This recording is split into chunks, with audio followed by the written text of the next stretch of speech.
Bonsoir. Intéressant avec vous, l'homme de télévision, compositeur bien sûr, interprète aussi, surtout artiste. Vous serez d'ailleurs au mois de novembre, hein. En principauté, on en reparlera bientôt pour jouer encore votre spectacle. Alex, on est le jour de la fête de la musique, Alex Jaffray, comment consomme-t-on finalement toutes ces musiques aujourd'hui? C'est toujours 70% en voiture à peu près, ou c'est un peu en faisant la cuisine ou le ménage? Non, c'est vrai que la voiture, enfin pour ceux qui ont des voitures, le problème c'est que la vente de voitures descend aussi, donc l'écoute en voiture descend de même. Non, c'est vrai que l'écoute se fait beaucoup sur des plateformes. Ça, c'est plutôt pour la jeune génération. La génération comme nous de gens qui ont payé en francs, voire en écus, hein, peut-être, parfois Oui. même.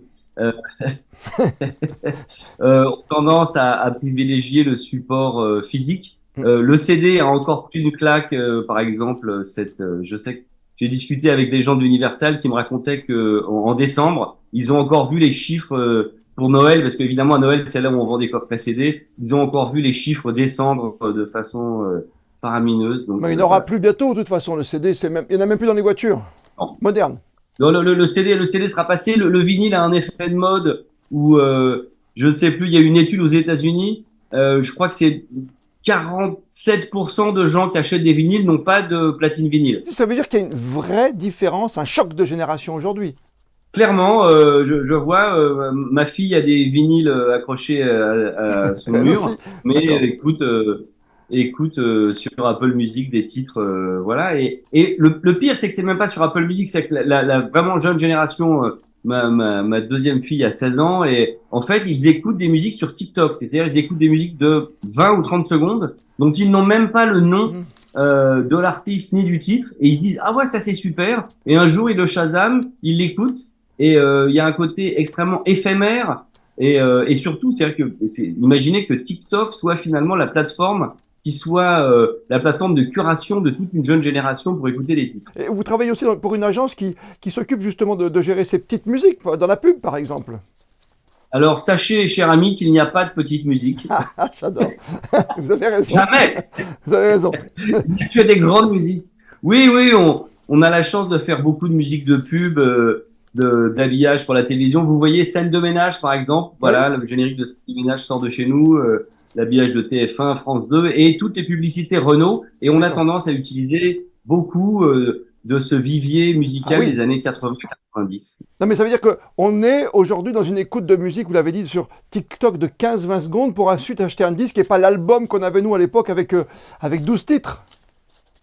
Alors d'abord, je pense que plus personne achète de disques. Et c'est ça qui est dingue, c'est que vous écoutez ces 20 secondes sur TikTok.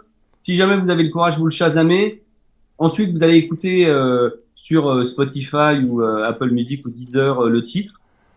Et généralement, il y a peu d'appétence d'aller écouter ensuite le reste de l'album. Et puis il y a les séries aussi télé, on peut en parler parce qu'il y a des musiques à l'intérieur. On utilise beaucoup les musiques des années 80. On peut parler de Stranger Things, on utilisait par exemple les Clash en début. Et il y a eu un boom avec Kate Bush par exemple.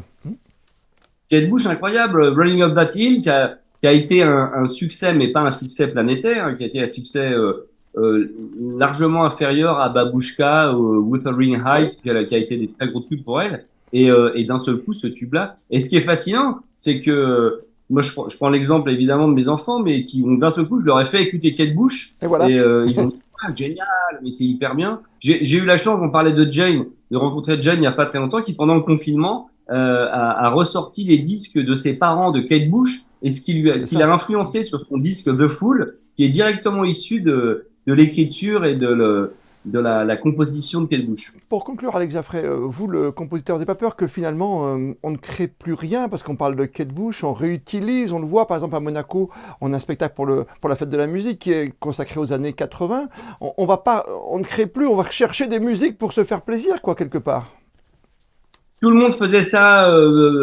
Buxtehude citait Bach et puis Mozart citait Ouais. Mendelssohn ou je ne sais plus qui. Enfin, donc je pense que ce sera sans fin. Et oui, c'est le principe Oui, de la musique, c'est un recyclage permanent, comme le texte. On pourrait se dire la même chose des livres, dire encore 1000 livres qui sont sortis ce mois-ci, mais comment hmm. qui peut raconter une autre histoire qu'on ne connaît pas? Et pourtant, je pense que et dans la forme et à la différence des livres, je pense que les plateformes permettent d'aller écouter une niche. Ça veut dire que si vous êtes fan des chanteurs électro avec la moitié des cheveux rouges qui chantent en Botswana, machin, vous allez trouver votre bonheur. Ouais. Et je pense que c'est ça l'avantage des plateformes, c'est de pouvoir aller soit écouter des vieux trucs, soit Voilà. écouter un truc hyper pointu qui n'aurait jamais émergé autrement. Et s'y retrouvent au moins les artistes pour être complets? Est-ce qu'ils récupèrent beaucoup d'argent, comme un Goldman qui a beaucoup composé, par exemple? Oui, le streaming, les ratios de rémunération pour les artistes sur le streaming sont parfois discutables. C'est vrai que le live reste la partie la plus. C'est pour ça qu'il y a autant de concerts en ce Ah moment. ouais. Le live reste la partie la plus rentable. Vous voyez, vous faites un Stade de France ou une arena à Nanterre de 40 000 personnes, Ça remplit. c'est plus rentable que la vente de CD. Alex Jaffray, on vous retrouve à la télévision, bien sûr, sur scène avec votre spectacle Le Son d'Alex. D'ailleurs, qui sera en principauté le 26 novembre, c'est bien cela? À 18h? Absolument à l'Opéra Garnier dans le cadre du Festival de Jazz. Je suis hyper fier de venir jouer mon spectacle à nouveau. On y sera. Merci d'avoir accepté notre invitation ce soir sur Monaco Info. Merci beaucoup.